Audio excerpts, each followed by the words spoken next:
It's daily game design time, and I have a couple things to think through. So I met this, um, I met this very cool, very nice guy at BGG Con. Texting back and forth with him a little bit.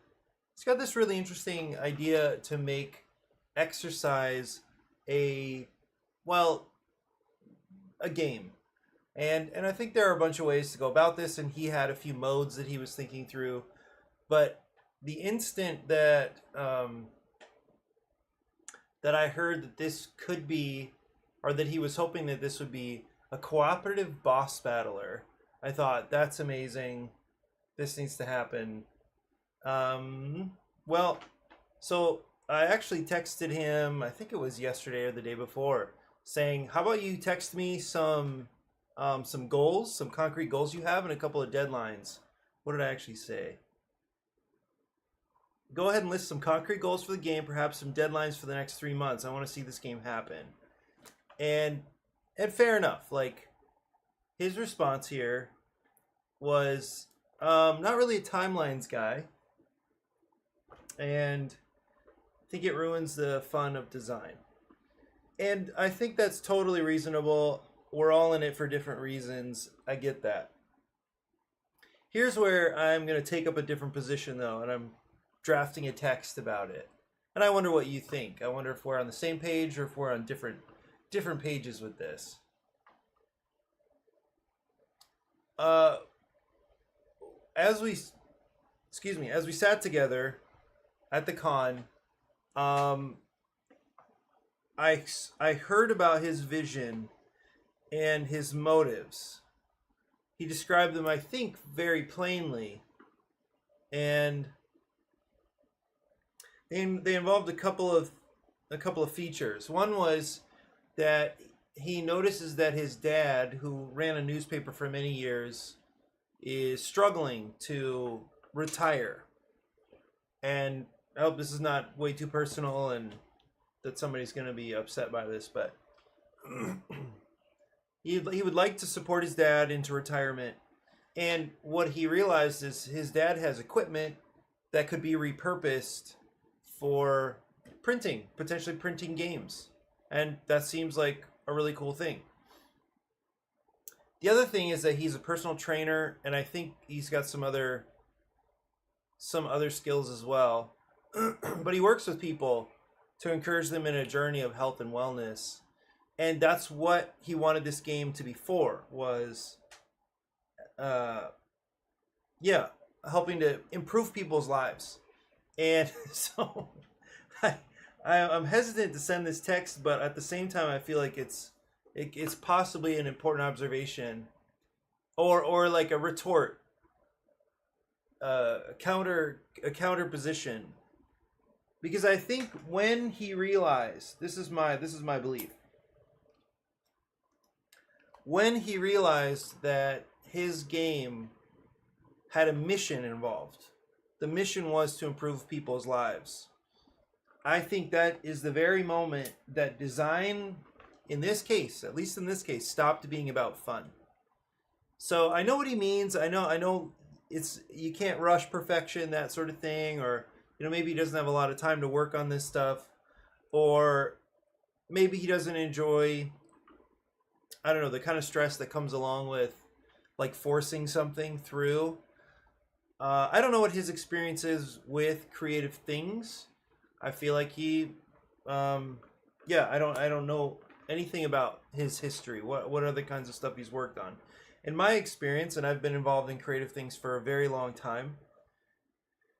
What do I mean creative things? Something like I've been writing, whether it's music or poetry or that kind of thing for a very long time. I mean, since I was, before double digits in age, and I, I worked on the sauce for a long time. Now I'm into game design, and those are just a few categories of things that I've enjoyed helping to build, bring into the world, whatever it is, create. So I think I understand something of the pain it takes to edit, to cut, to revise. Sometimes what it means when you hit that block, the writer's block, creator's block, whatever it is, and there are ways to push through it. And in fact, now that I'm a writing instructor, and I have been, this is my third school year, although it's been like 6 separate semesters. So I encourage people in ways or to practice methods that help them like generate, produce, deal with the pain of the process. Like that's what my role is. It's to clarify for them some concrete goals and encourage them, give feedback to them. Most of all, say, you're very capable of this. I know it feels difficult right now. So anyway, so I'm in that role a lot these days. So anyway, I really feel strongly that this guy has a good idea and that idea will benefit the world. So even though I understand the sentiment, like you really don't want to rush. You might not have a whole lot of time or energy for this right now, but still the power of deadlines is real, isn't it?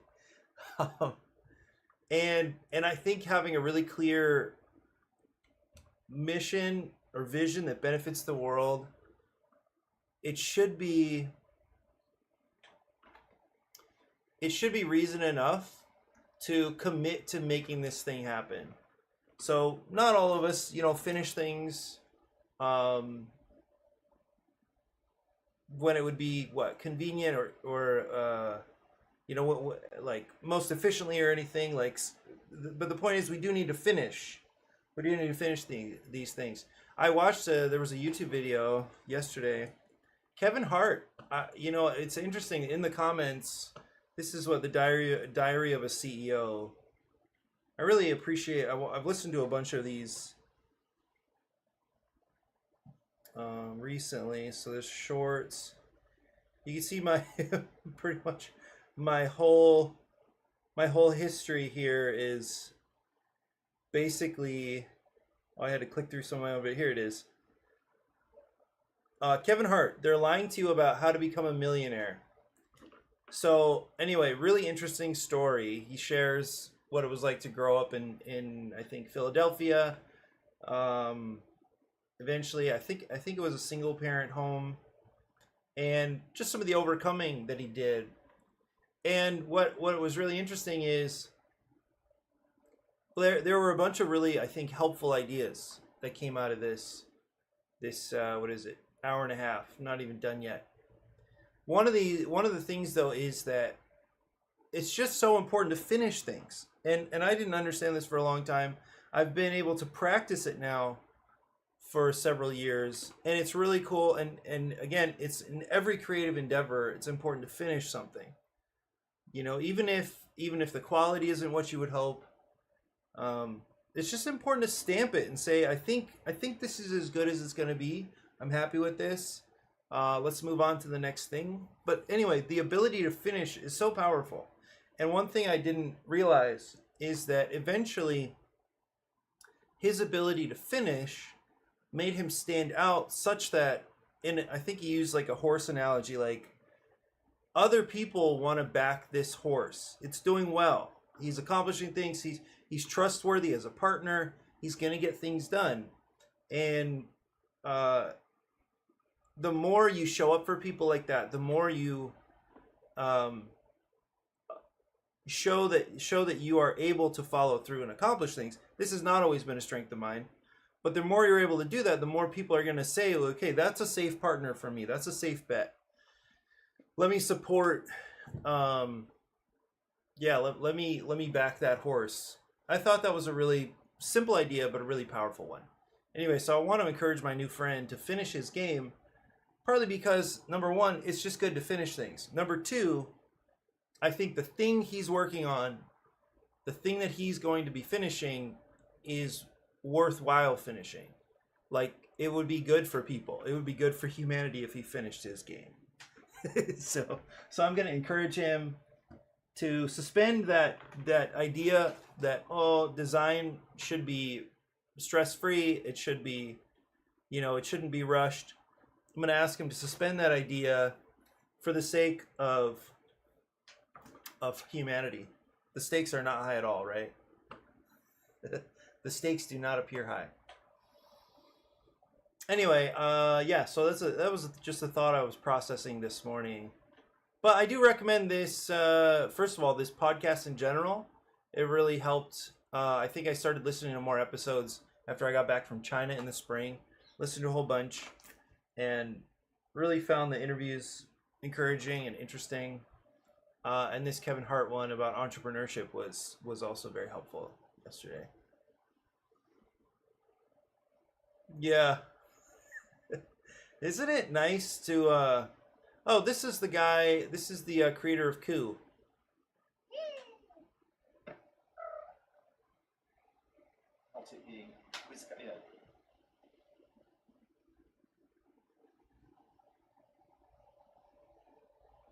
Without them being games that play against the system rather than playing between each other.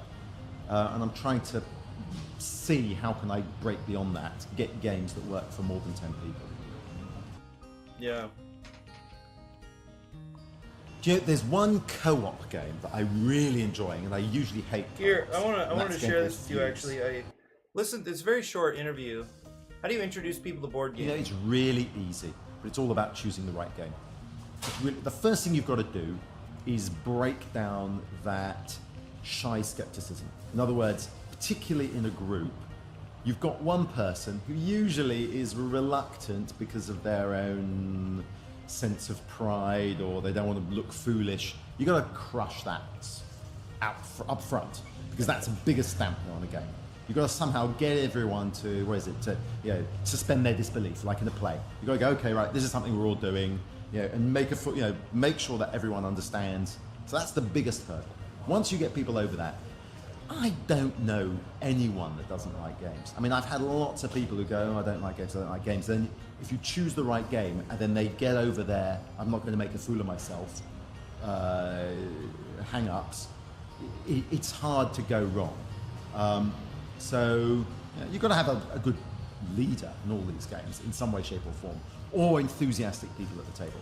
But the choice of game is absolutely critical. And you want something that's quick to learn, something that they haven't played before, so that they so it opens their eyes, which is not very hard for non-games players, because the only games they've ever played, Scrabble, Monopoly, Cluedo, that's pretty much it.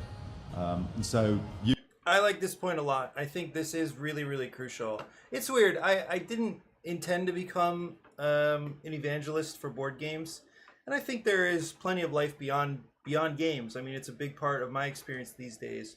But I think this element that he's describing is really, really important and really, really interesting and cool to see. It's that people who are only exposed to and this is like the same in just about any hobby, right? People who are exposed to just the mainstream, the whatever that classic canon is. I don't know. Maybe I imagine I won't be describing this appropriately, but if you, in this case, yes, you've only been exposed to really common classic games. It doesn't take much for when you try a new game to see like, what? I didn't know games could do this. It's really incredible to do it, to host that kind of, facilitate that kind of experience, and then also to experience it myself, because I look for that stuff now. Like, that's crazy. Like, how did somebody think of this? It's just the coolest thing. And I feel like, there is a little conversion process. So when introducing, he says non-gamers, I prefer pre-gamers at this point. Introducing somebody to something that they could not have imagined. That's incredibly powerful. So this is a cool thing. Usually they're like, wow, I didn't realize games could be this fun. The first game, whenever you introduce a game, It's always best to tell people the first time you play it, you won't understand, don't worry, we'll just play it, won't count, then we'll play it for real. And that's... I like this. This is hard for people. The idea that we're going to play something and it's not going to count. There's a good friend of mine, and actually I see this a lot as well, but the folks who take the first play very, very seriously as if they should be an expert in the game already, they don't understand that learning a new game is on a much smaller scale, like starting a new job. It's like going to a new school. You have to get to know the place.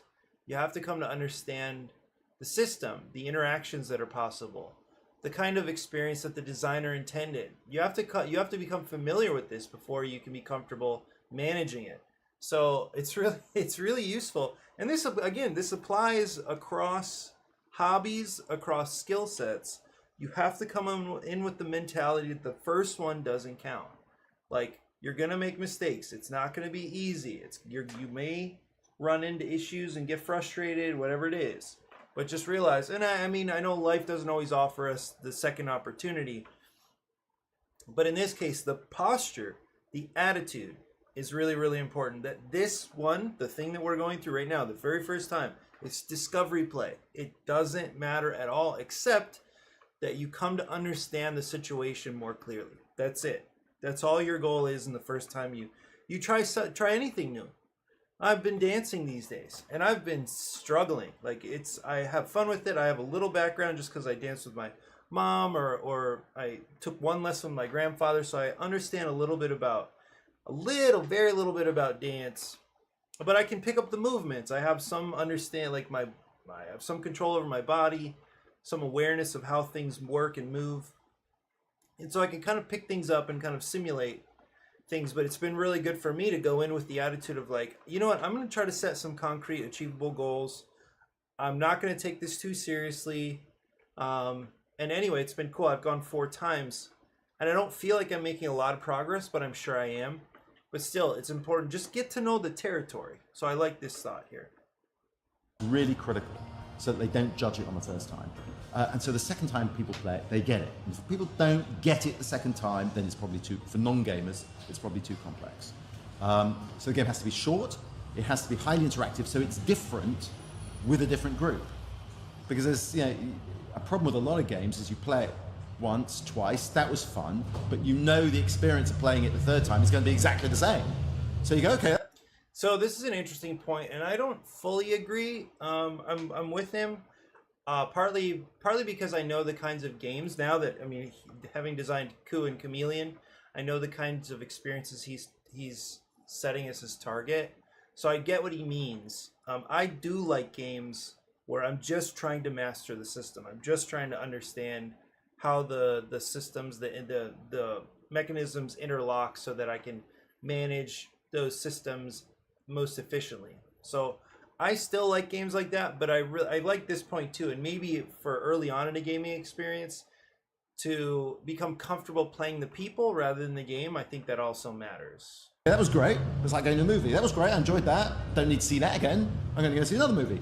Whereas a good game that takes account of the personalities of the people is different with the crowd, because it's you're playing with the people. And Chameleon captures that, and I'm not going to, I'm not going to say I set out to do that to a degree. In a lot of games, you stumble across stuff, and Chameleon I probably worked on for 2 years. Yeah. So anyway, really fun personality. I will remember that game of Skull for a very, very long time. In particular, one moment, I can't remember if I described this on stream, when I was doing my wrap-up stream on Sunday, maybe? It was the Saturday night, the 10-player Skull. Never played with that many people. I could not have imagined that it would be so fun and very engaging for over an hour of Skull. And just because all they said it over and over. It's about the people. Skull, in this case, was very much about the people and the kinds of the styles, the decision making that went into, just the simplest of mechanisms. What you place on your mat, when you start bidding, when you call somebody's bluff. It's just really, really fun. And I'll remember this for a long time, the moment where we're getting close to the end, maybe there are 5 or 6 of us left. The the board state is becoming more and more known as people drop out and you get to know what they have left. But there's always still just a little bit of mystery. Anyway, so bidding is very complex. It feels multi-layered and it's really tough to like really know what's going on in that game. You don't know what people have on their mats, but you can kind of tell based on how they bid and then their pattern and history of bidding. So we're bidding around, and 4 is a very conservative bid, 8 is an insane bid. So somewhere in there, 5 to 7, there is like this territory where you don't know what a bid means, because there's a really important part of the game where sometimes you bid as if you want to win, sometimes you bid as if you want people to think you want to win, and instead you've set a trap. So it's this amazing tension, especially in that group and the history that group built in a short amount of time. It was just awesome. So I bid 6, and 6 was like a little more risky. And I'm sitting next to Ricky. So I had 2 discs on my mat. He had 2 discs on his mat, and then a guy, Lee, had 1 disc on his mat. We knew what it was.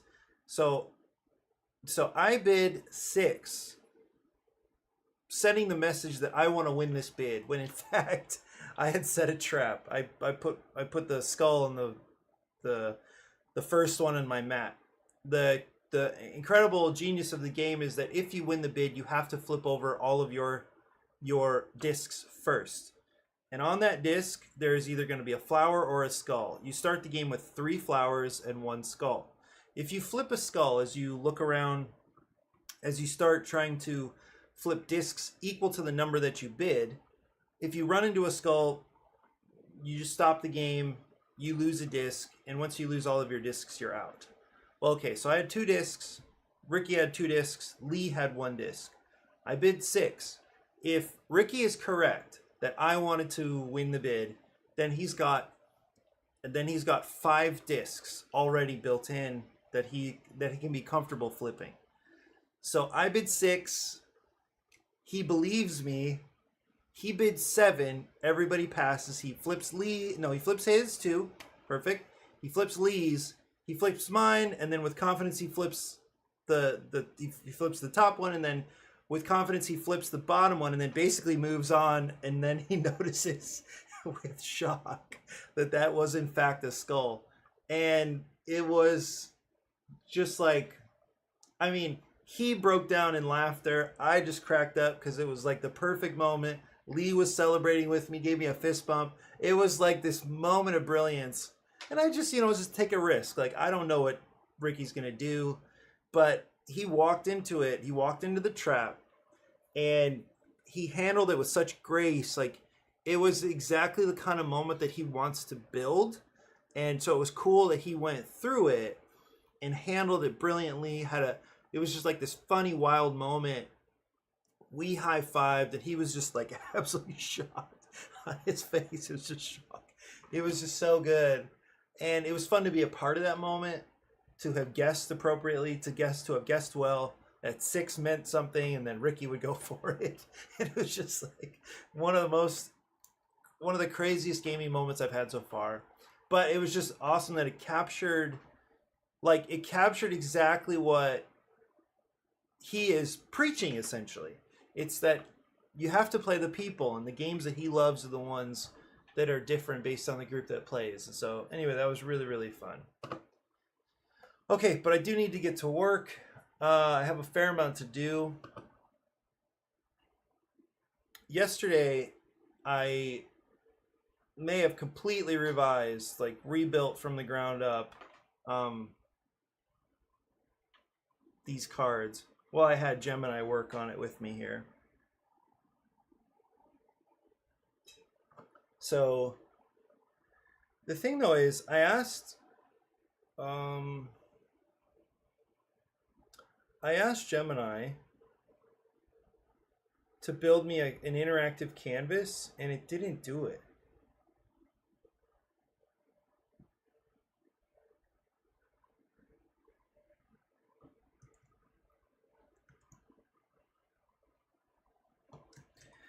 start over with the prototype.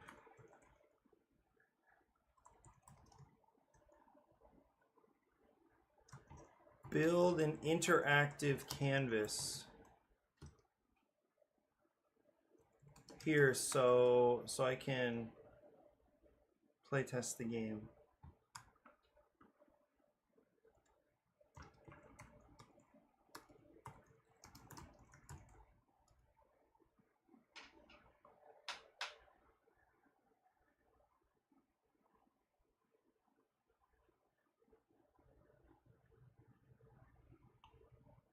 Yeah, let's see.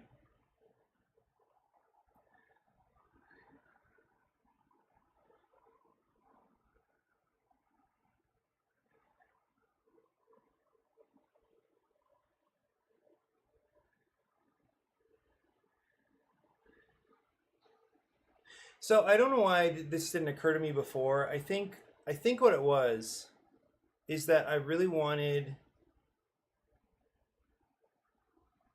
as people started playing and thinking of the stuff they had on their cards as the kind of stuff that they would take and deliver to these situations around the world. So what happened was that I chose like all of these specific materials, like things, and hey Seth. So I chose all these objects, like stuff that you would want to actually move and deliver, and then and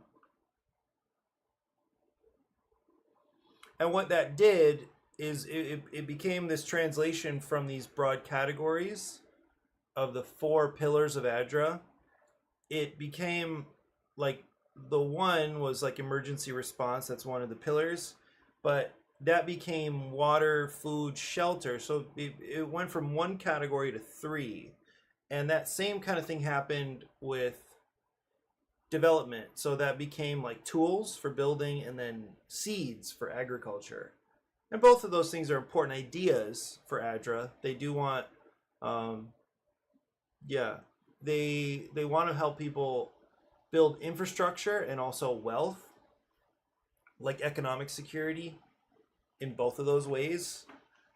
So it seemed useful to have 2 different materials representing those priorities.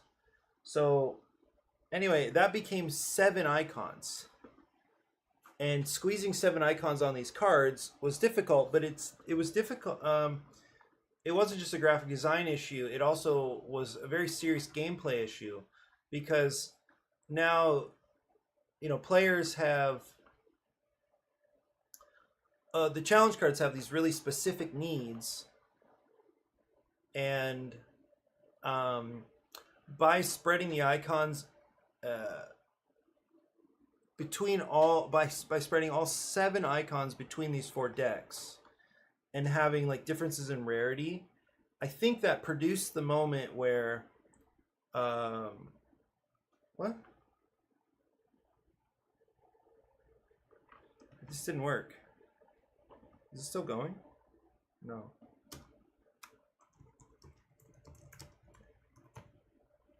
So what I think that produced was more risk that players were going to get stuck not being able to play something. So what I did instead yesterday is I just realized, like, if I could combine these categories down and start reducing the number of icons on cards, like, that would probably be a good thing. And then I realized, well, from the beginning, I've had these 4 categories, these 4 pillars. Why don't I just use them? So I've got 4 characters, 4 categories, and now 4 icons. So I think I want to say 5-minute dungeon. Let me look at it actually. Actually, I have the rule book and the print and play cards somewhere here. It would be unsurprising if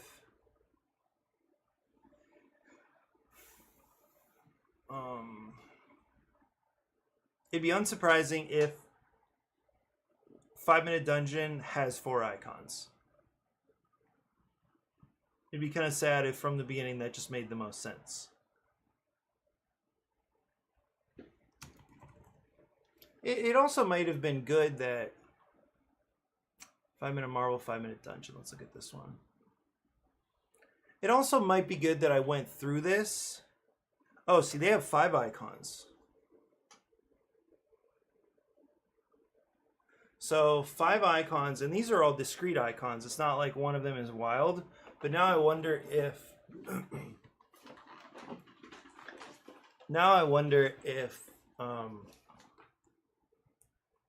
a wild icon would be helpful. See, maybe not, because... Well, this is something to play test. The reason is that the major problem that I had with the 7 icons was that it was difficult for players to keep track of and count the different icons so you discard these cards and usually they have 2 icons on them. And because there were so many different possibilities, the icons that actually contribute to accomplishing the goal could get sort of lost in the noise and the busyness of like a lot of icons. But now what we have is if we reduce to 4 icons, then it might be a lot easier to scan those cards and tell whether or not you've accomplished the goal. So, and in that case, a wild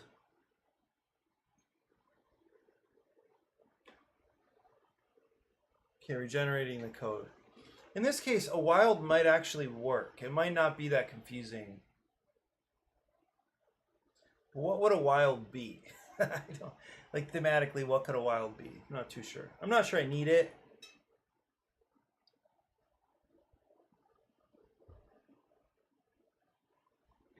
Yeah, it's not showing up.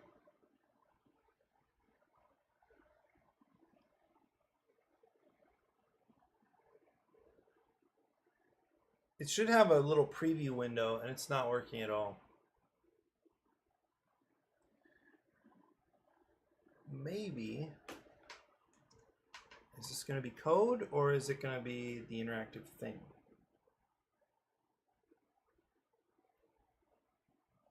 What?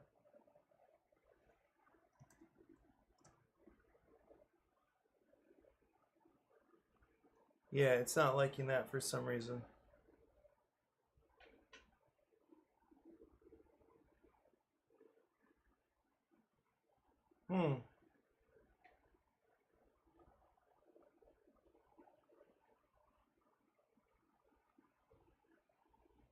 I don't know how to like delete.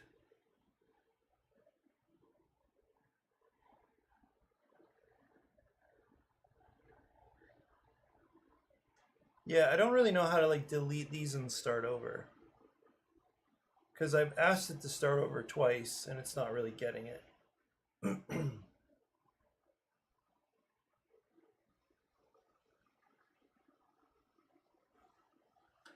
Seth, are you still working on your infinite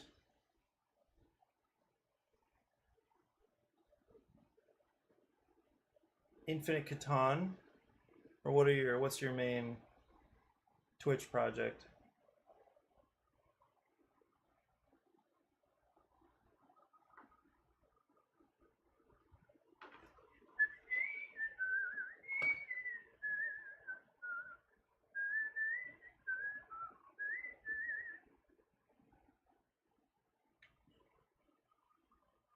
What if I just previous version until no? Nope.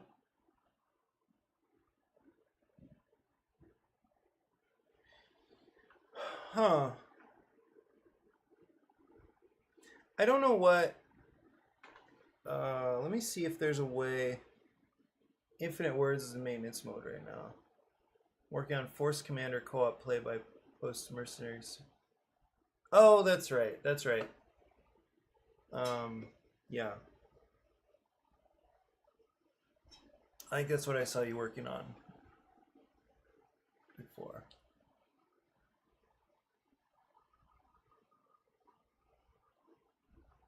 Cool. Play by post. I wonder if I could ask Gemini. I'm using. How would I even go? Almost done with that. A couple to-dos left to squash. Almost done with the hanger page. Okay. All right. I'll go for it. What is a hanger page? I'm using Google Gemini. I wonder if I should say this, like, in the refer to Gemini in the third person like this. I'm using Google Gemini to help me design a board game. I want Gemini to build an interactive canvas for playtesting. It has worked on previous game designs, but it's not working on this one. How can I write a prompt so that Gemini definitely writes the code and then creates an interactive canvas that I can see in preview mode and actually play?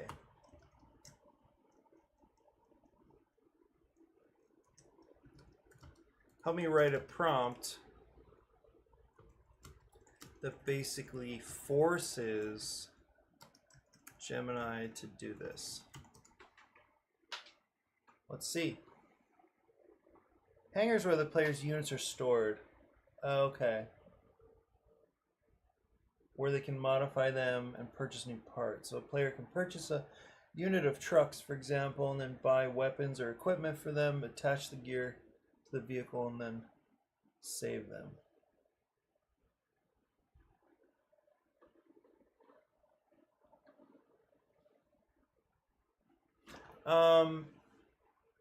Gotcha. Suddenly I had this weird spelling feeling that, because hangar, is it hangar like airplane hangar?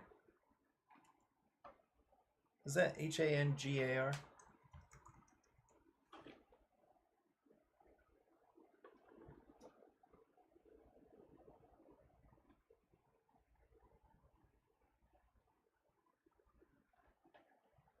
Anyway, doesn't matter at all.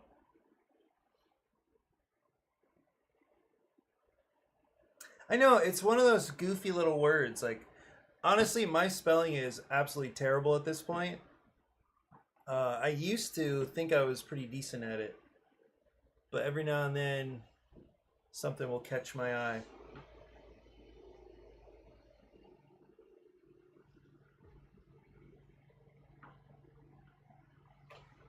Let's go. Untrue Arson. Best viewers. Streamboo.com. I forget how I... Is it worth like blocking these bots? I don't even know. I actually don't even know how to. It was funny that yesterday Francisco was in the chat, and he was trying to help me think of some other names for the categories of things I was switch to mod mode. Let me see how to do that.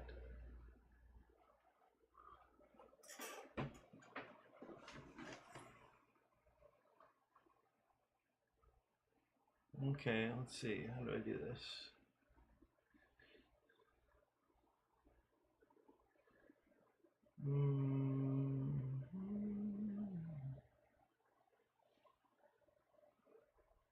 Mod.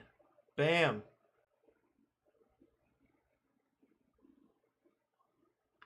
So Francisco was helping me think about these categories, and then he thought, because this was like tools, and so he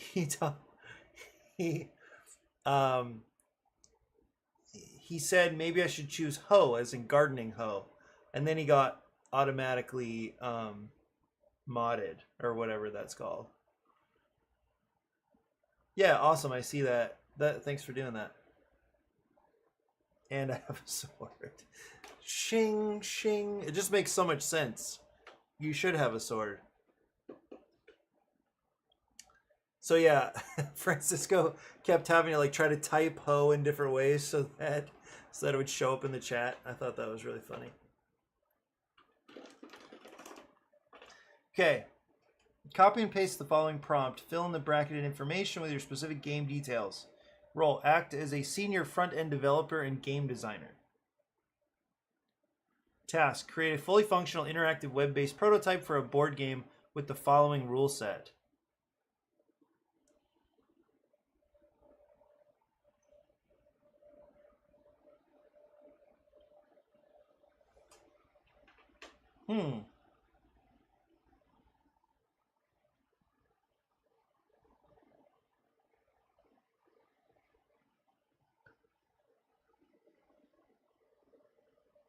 Wow.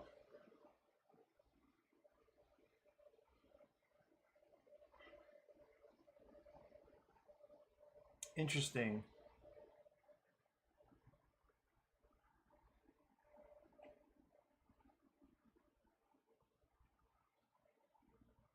Yeah. Very actively censoring farming equipment. Or the use of farming tool vocabulary. Okay. Perfect. Give me just the prompt to copy and paste.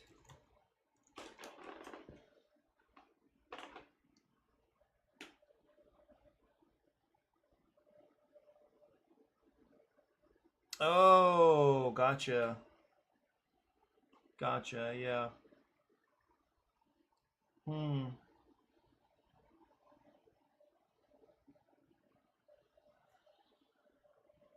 Okay, let me see. That's amazing. I have felt it's similar actually to car mechanics. I just feel like that stuff is magical. And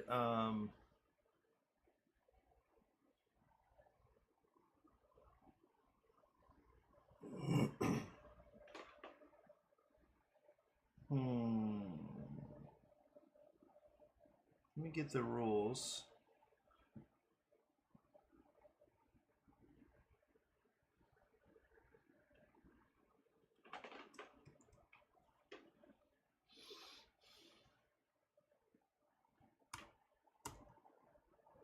Oops. Yeah, so it's cool that you actually know how to do that. I definitely feel like it would take a whole lifetime for me to figure out all that stuff. Did that drop in? It did. Okay. See what it does. I'm not sure why the formatting was kind of strange like that.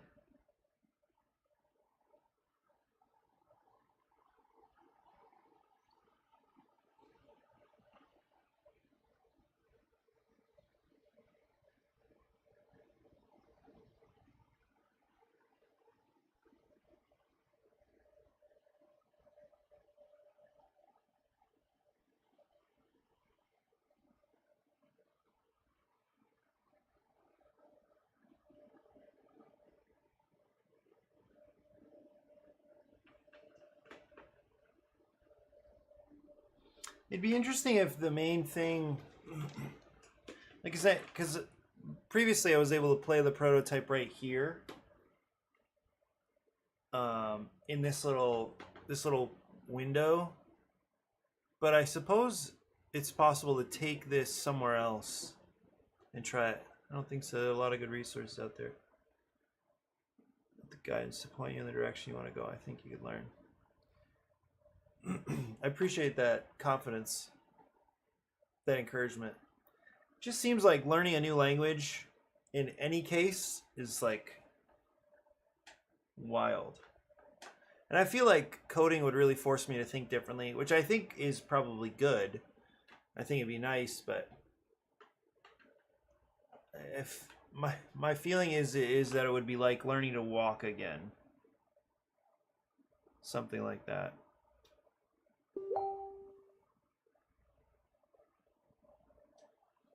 Oh, let me turn down. I suppose you probably don't want to hear Messenger go off. So it's still working on this. The interesting thing here is it's building something and it has no idea what the cards in the game are. I haven't told it which cards exist. So I don't know what it's creating. See, and it finished it, but it doesn't have the preview mode like the other version.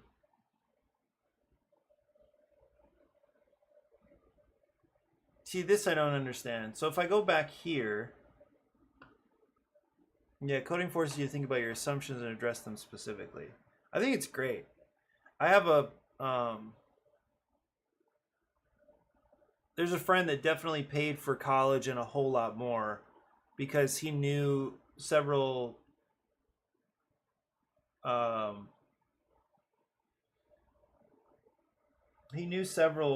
languages since high school. He built an app. I think it was one of the earliest guitar tuners, maybe, for Android or something. And he paid for school, I think, with just that app or something. So it was pretty awesome. See, I thought that show me the interactive prototype.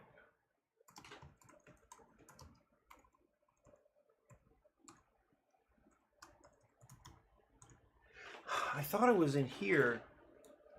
Well, the problem is I don't have a system for like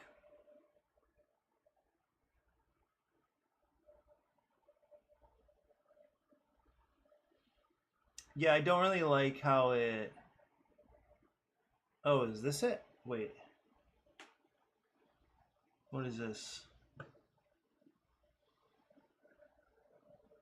See, this one has it. I don't understand why. Like this one has code and preview, and there's no explanation for it. I think there's also the business side of it, which I don't want to touch. But yes, there's gold in those hills if you dare. Yeah.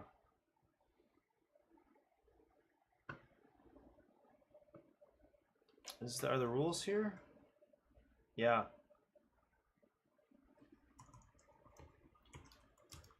For the updated rules, the icon, the decks are all different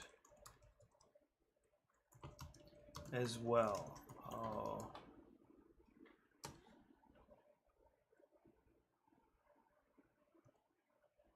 We'll see what it does here, and I'll go grab the decks and bring them in here.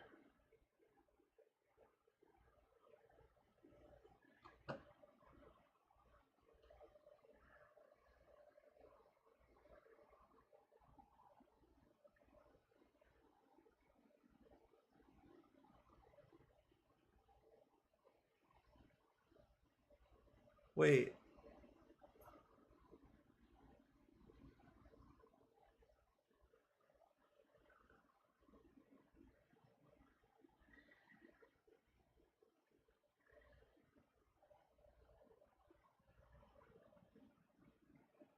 See, like, did it kill the prototype? Let me bring in the cards. What in the world?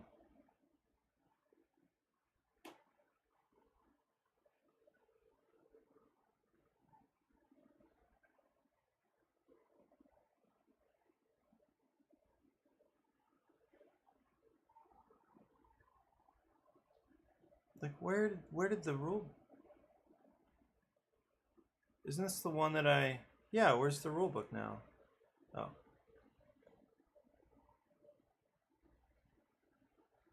A deck list.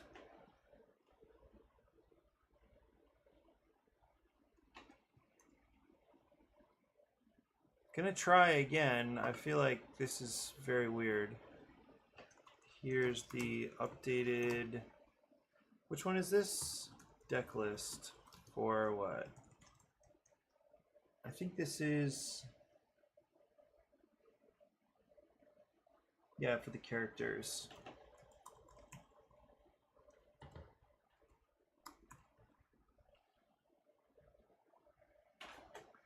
This is very much approaching a waste of time. So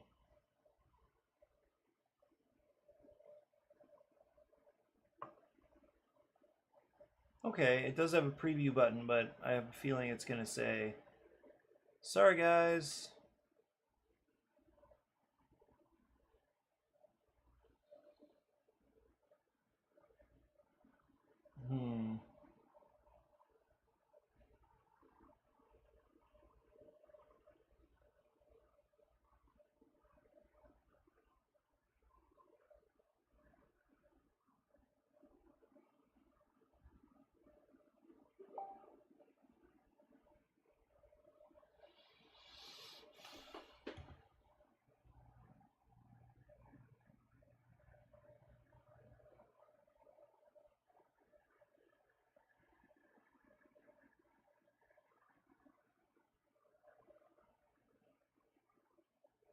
Okay, okay.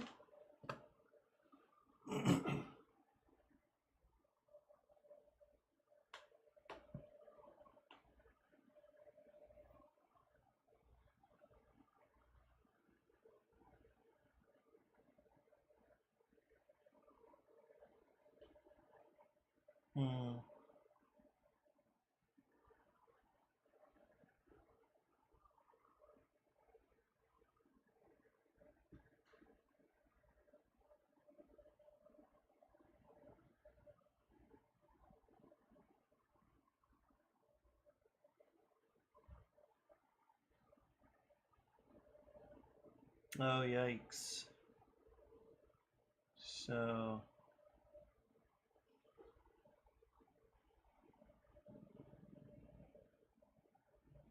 what I'm a little concerned about is now, like, what if I'm gonna refocus?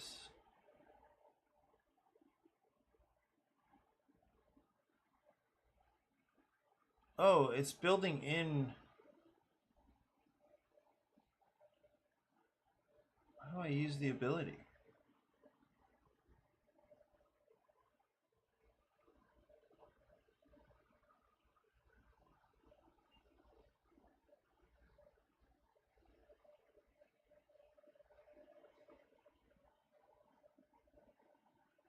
I don't know why that's restricted. That doesn't make any sense to me.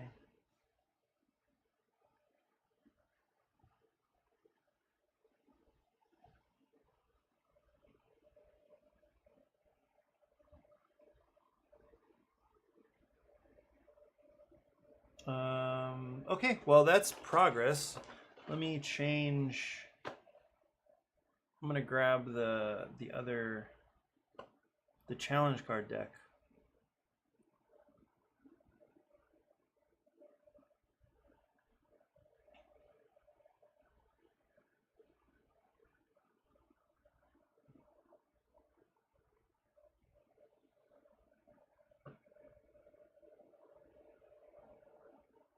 I wonder why it doesn't show everything.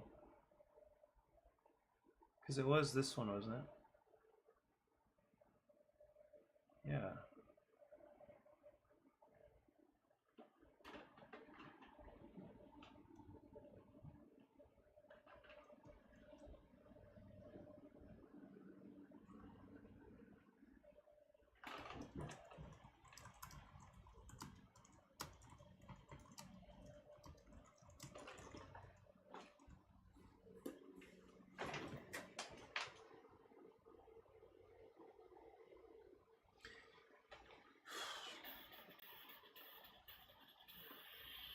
I want to be able to use. I want to be able to turn off the character abilities, or maybe like this time, there's no need to include them in the prototype.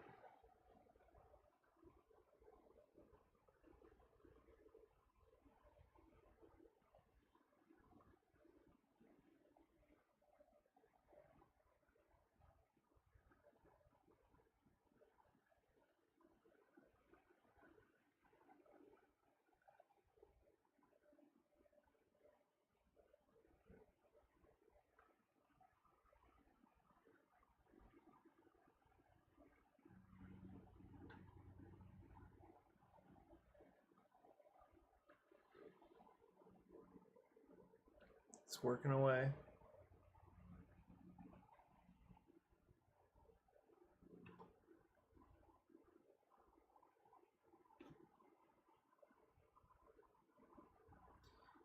I wonder why refocus is not working.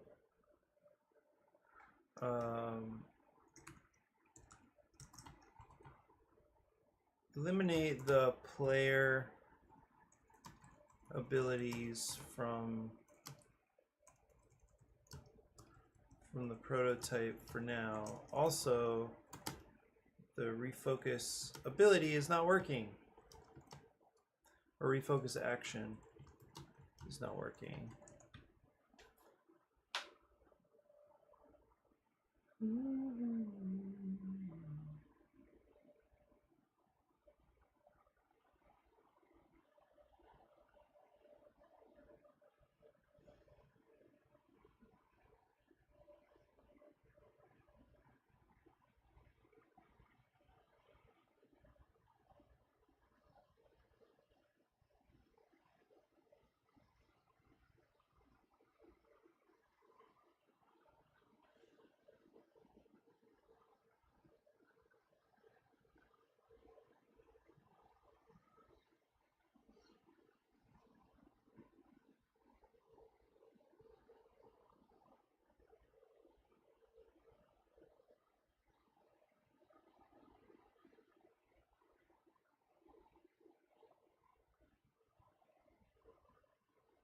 Yeah, good.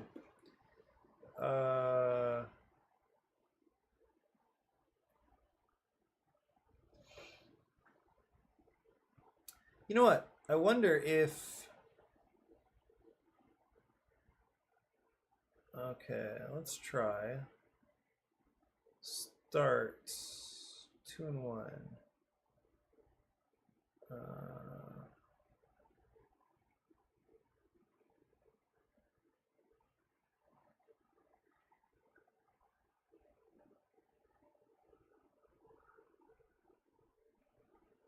I don't know why it's forcing the end of a turn. That's like an old.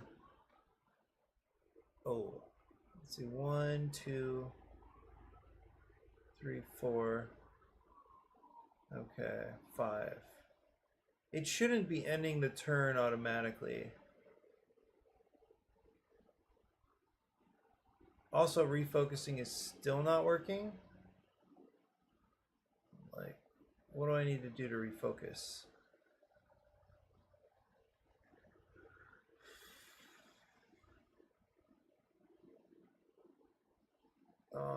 Yeah, I don't know.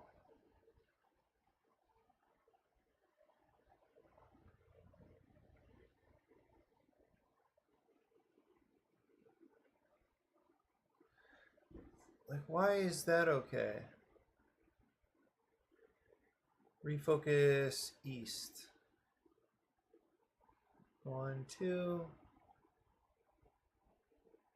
And then draw and pass. Tractor. Boom. It's gone. Draw and pass. Oh. I realized that one of the rules...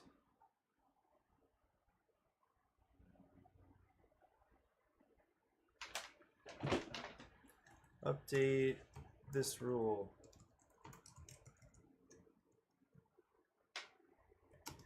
A player should always start their turn with at least 4 cards.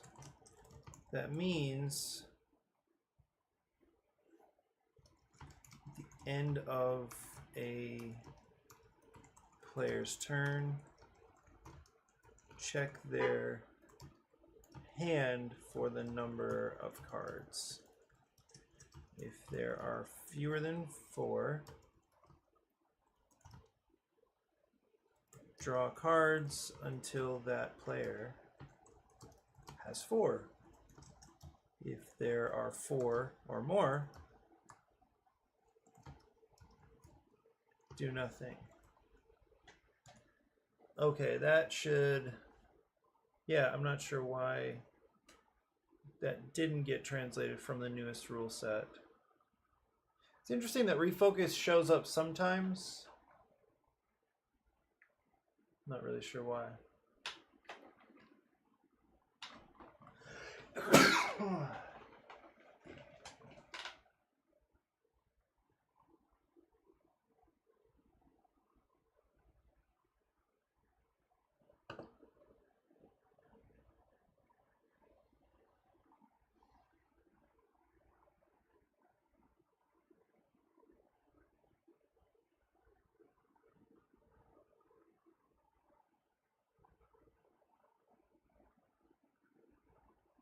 Here's good news, though. So far, in this very, very limited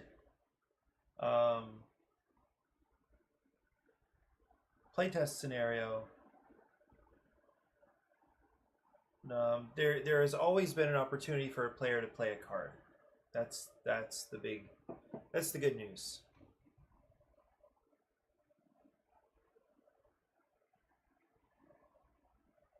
Okay, so let's start.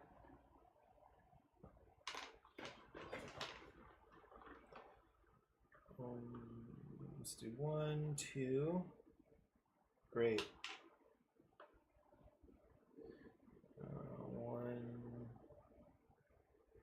Or should we refocus? Let's refocus east. 2. Good. Let's do 1, 2. Perfect. 3, 4. Okay, refocus west and all right, and then 1. One issue though is that the doctor still only has, like, the doctor's full hand is those is the cross, like the medical cards. So I feel like that is like a problem, maybe. Do that. And refocus where?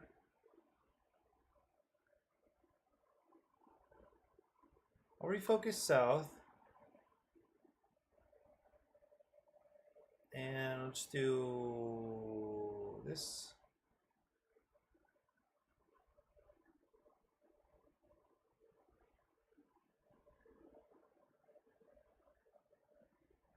Right. Okay, yeah, 1 second.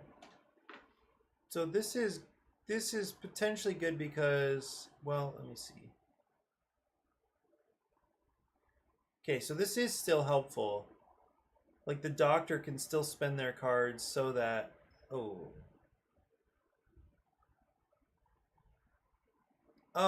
nice. So the direction of play did change successfully, I think. So 1, 2, then the doctor goes, finishes it off. Refocus. Let's say refocus west and do that.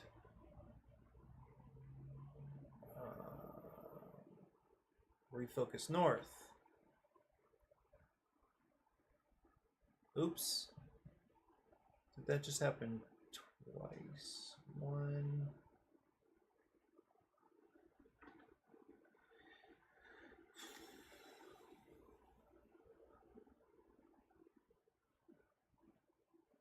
Oh yeah, nice. 2. Refocus east. Oh, that wasn't good. Let's just refocus west. So what is this limiting? Players may not play emergency cards. Right. Like that. Now we need to refocus east.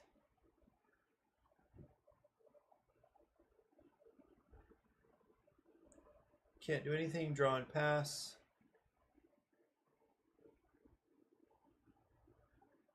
Wait.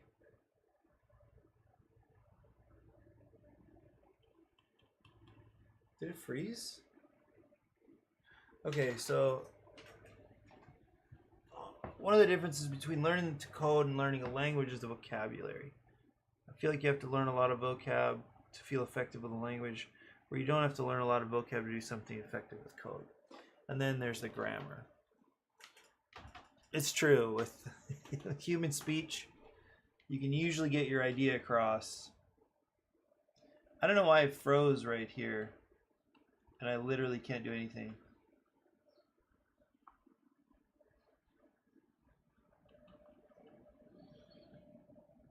Bummer.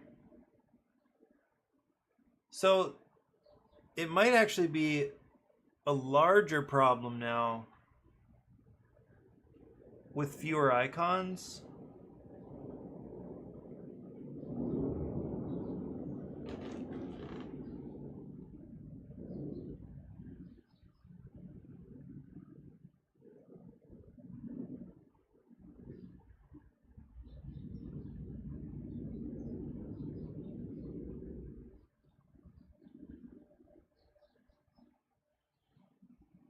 Let me copy this. I wonder if it'll work better in just like a full browser by itself.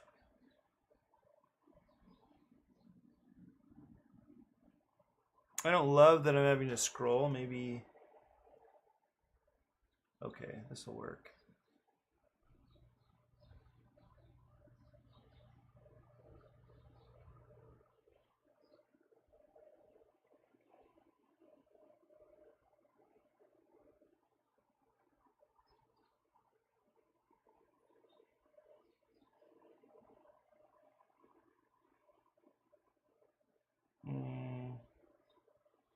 Refocus west.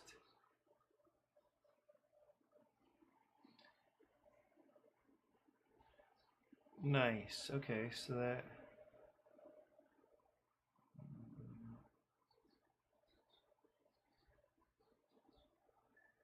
Oh, it's no longer the case, right?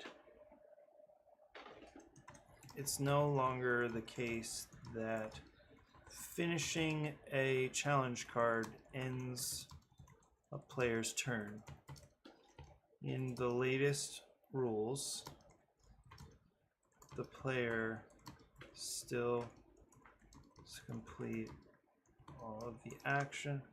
Oh, the challenge card is swept away immediately, and the player continues their turn. Please update this in the prototype.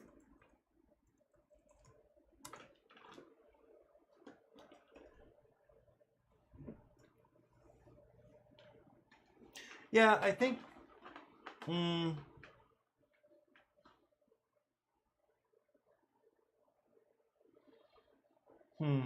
Yeah, I guess I wonder, like, what is the, like, what would be the minimum vocabulary to learn? I guess, like, all that stuff, the coding stuff, is such a mystery to me. Like, I don't even know how it works that, that somebody can, like, add vocabulary, you know?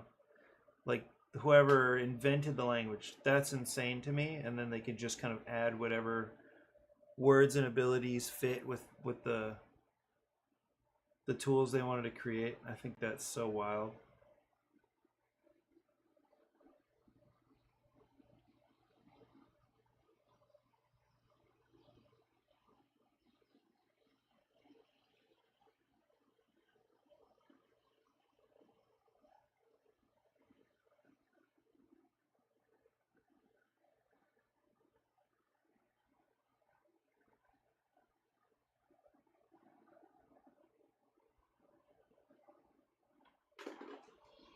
Okay, let's try this one now.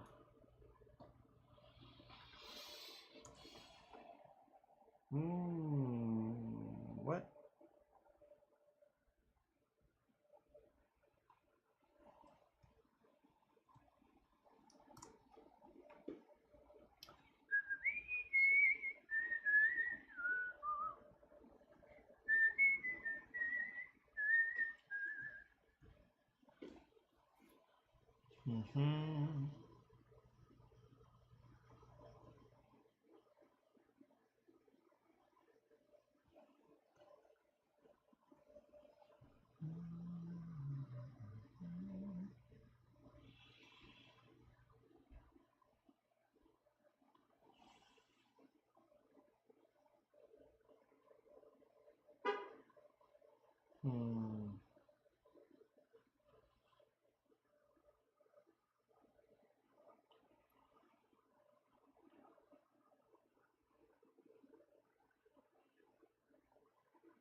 Like, why?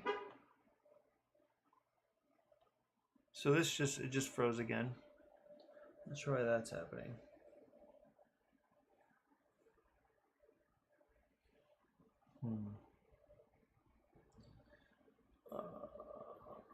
Refocus, west, bam, bam.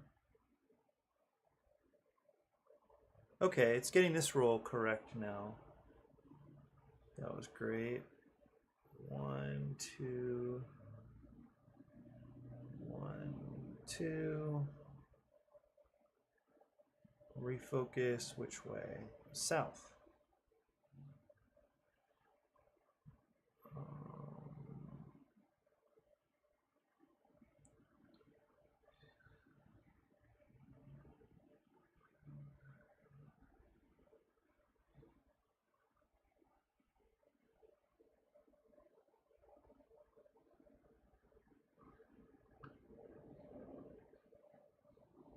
It has no effect, so I kind of think. Oh. Refocus. Like, what is happening here? It's just freezing.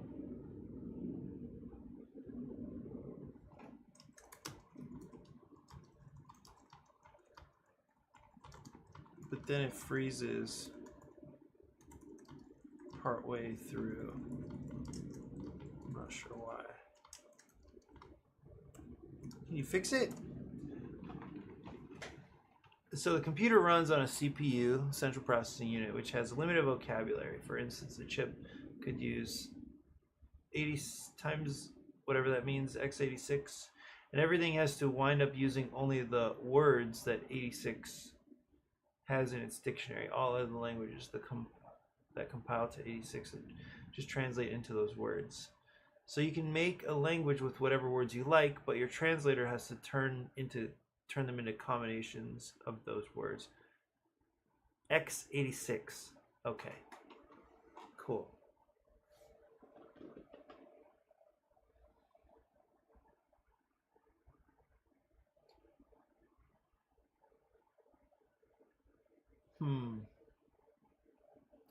So yeah, it really. I mean, the nice thing about a computer is that it necessarily produces some effect. I mean, it's like a real material change in the world. Like when it processes things, it sends. I mean, it has to send like electrical impulses a certain way to certain things, and then things change. Like things light up or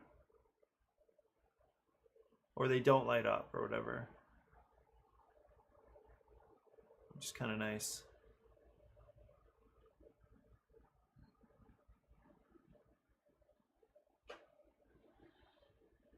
Okay, did it.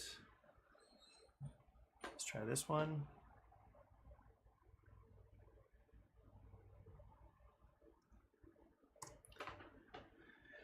Theory, it's consistent and fast.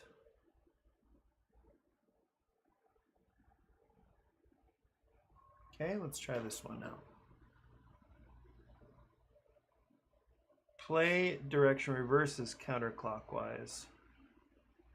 So it did not, it's not reversed, but I'm not stressed about it. Let me refocus south and knock out some of those.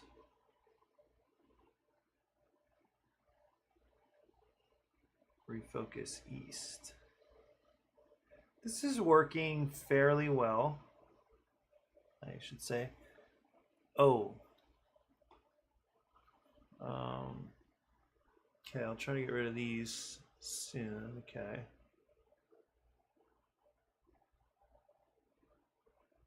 Oh, see, like a handful of emergency things and cannot do anything with them.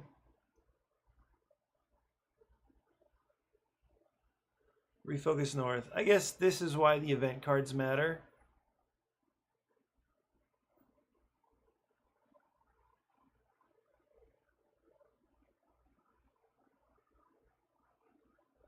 I don't think it interpreted.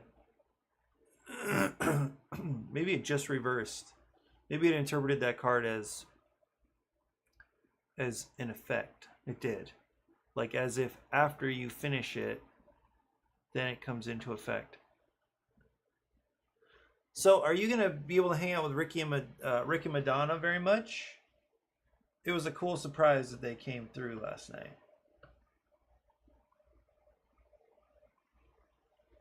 I mean, because I assume that you... Like, it froze again. Look at this. It just froze again.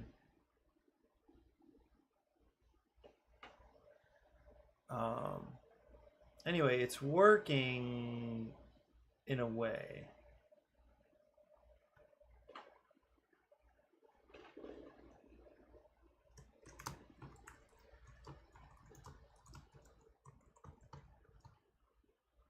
To draw and pass, even if they have 4 cards in hand.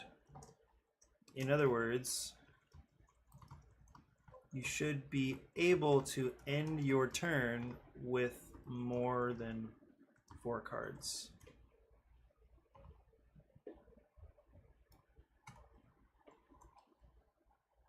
We're playing Mage today. Oh, cool. And hanging out on Saturday. Good. That was crazy hearing about their like Pentagon stuff. Also, the event card that mentions reversing play. That card should reverse play until its requirement is met, not after.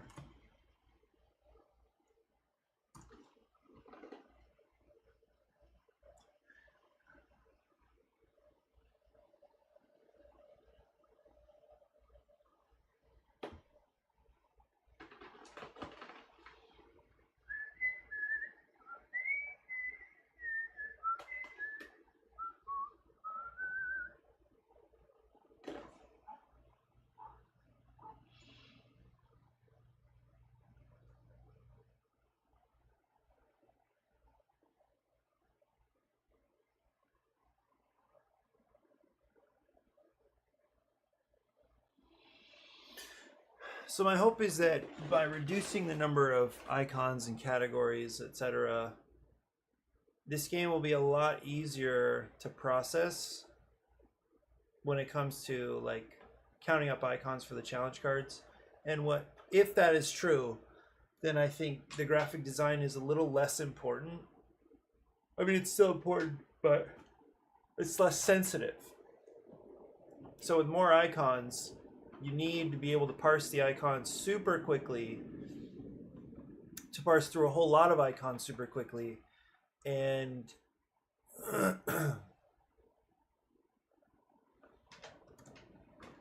and that includes understanding what the requirement is and then how many cards have actually been played.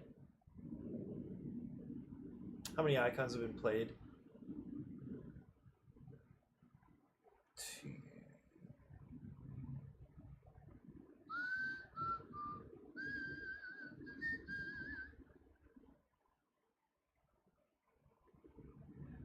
Like, what in the world? Oh, it's implementing the rule. Nice. It says restricted. That's cool.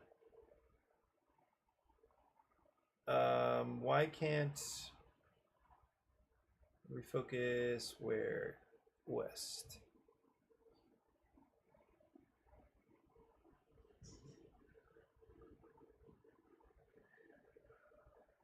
Oh, that hurts.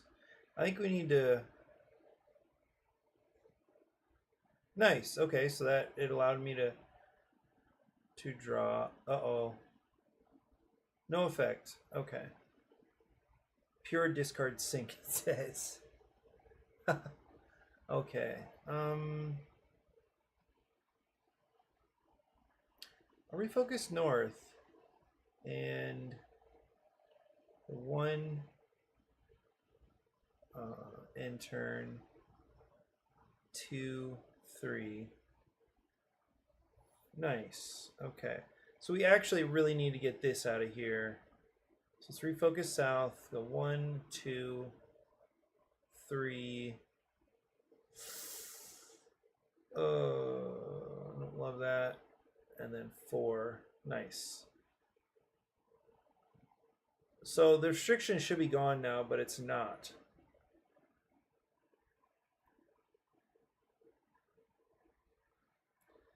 I don't know why.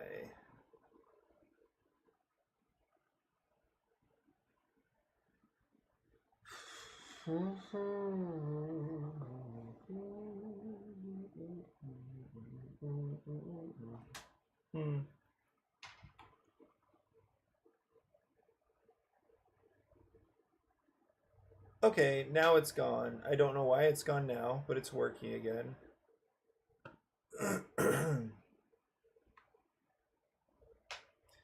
Let's refocus north.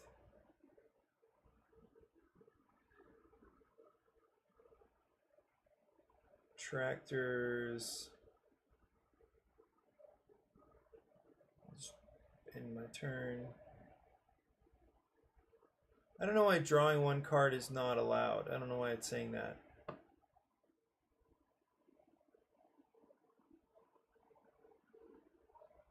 Let's go west. And 1, 2, 3,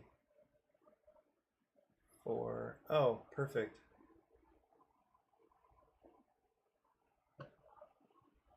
Refocus. Let's go back north.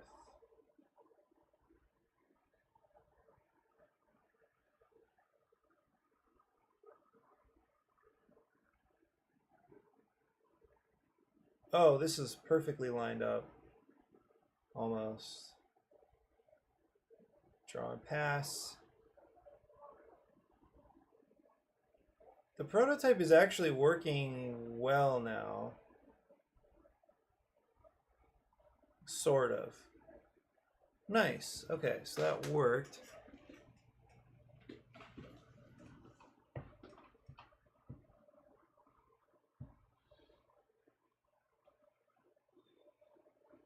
It says, all challenge cards have been completed. Humanity is safe. Super. So that's working. There's no reason. I mean, it's still an issue that your hand can get flooded with icons you can't do anything with. I'm also a little surprised there's this number of event cards. Maybe we'll try again.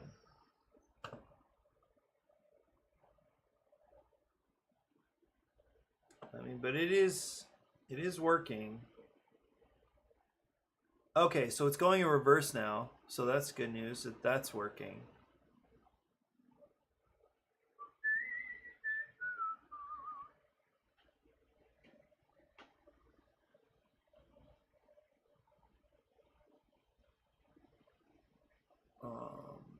Because going the other direction doesn't really matter a whole lot, so that's cool.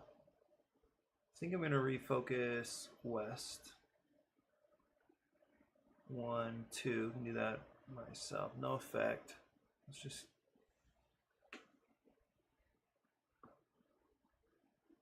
refocus south. Bam, bam.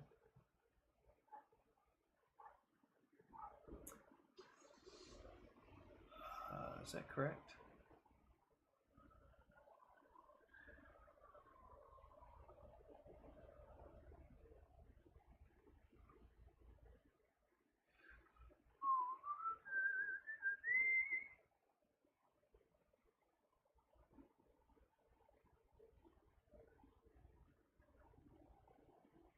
I guess I don't love.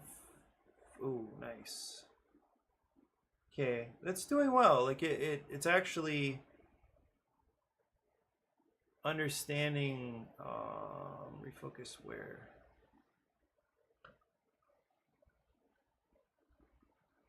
It should say pass and or draw and pass or something, but it's not. Refocus north.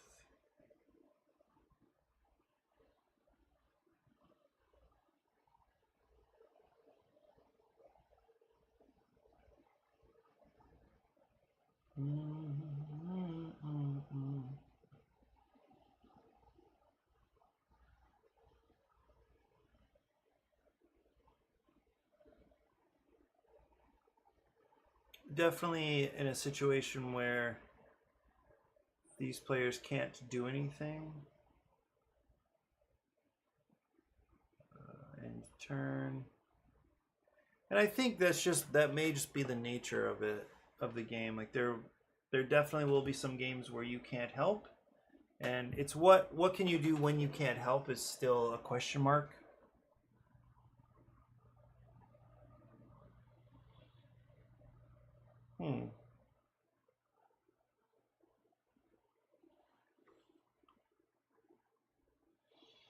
Yeah, I think these changes will be very positive. Um, and that's without losing. I mean, the game feels almost exactly the same, but I think with the simplification, it'll feel slightly looser. You shouldn't have cases where you just can't play most of the time. And I still don't have a great solution for those times when your hand is like full of one thing, but as long as there are event cards out, you have a place to go. It doesn't mean it will always work out, but I think it was interesting to play with this like inflated number of icons and then come up with ways to solve these problems that number of icons created, and then let those solutions stick even when we cut the number of icons so that those situations will be less common. I think it's still led to certain innovations in the rules that have been very productive. Like I think the event cards are fundamentally interesting, even though they were invented to solve a problem that hopefully is less common now. It still exists. It's still going to happen. We saw it already. But yeah, I think it's cool. That's why it's important to like wander a little bit, experiment with different ideas, and then start simplifying and cutting at some point, and then see what you have left. Hopefully it's a tighter, more concentrated experience. Simplified,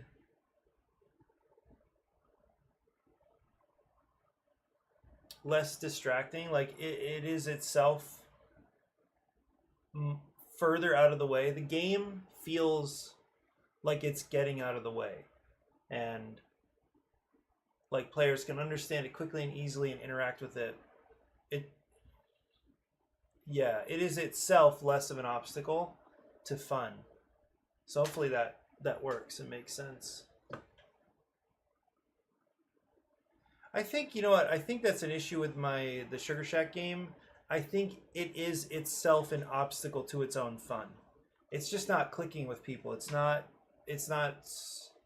super engaging for people. I think the ideas are there. I think I've come a long way with it, but it's still something about it is its own barrier to fun. And that's not super cool. Yeah, so I sent an email yesterday to Salvador, the guy that's the graphic designer here, and I don't want to commit without printing another version of these cards, or at least mocking them up. Where did I do this? Was it in Dexterous? I think it probably was. Yeah.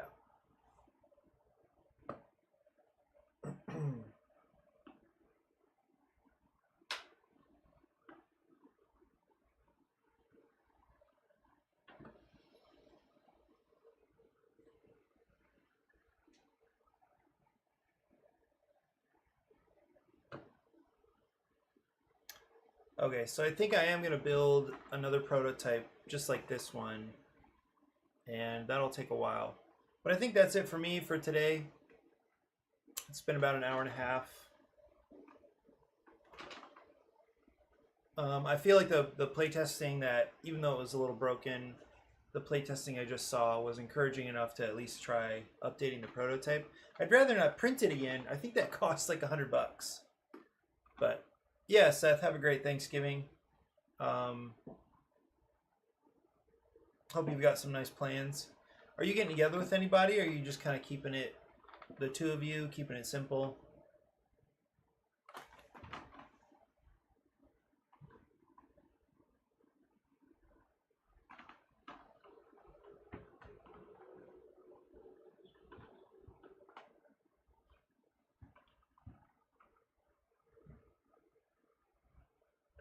Oh, nice. Okay.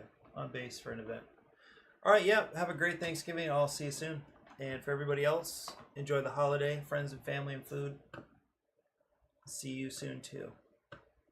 What a good time.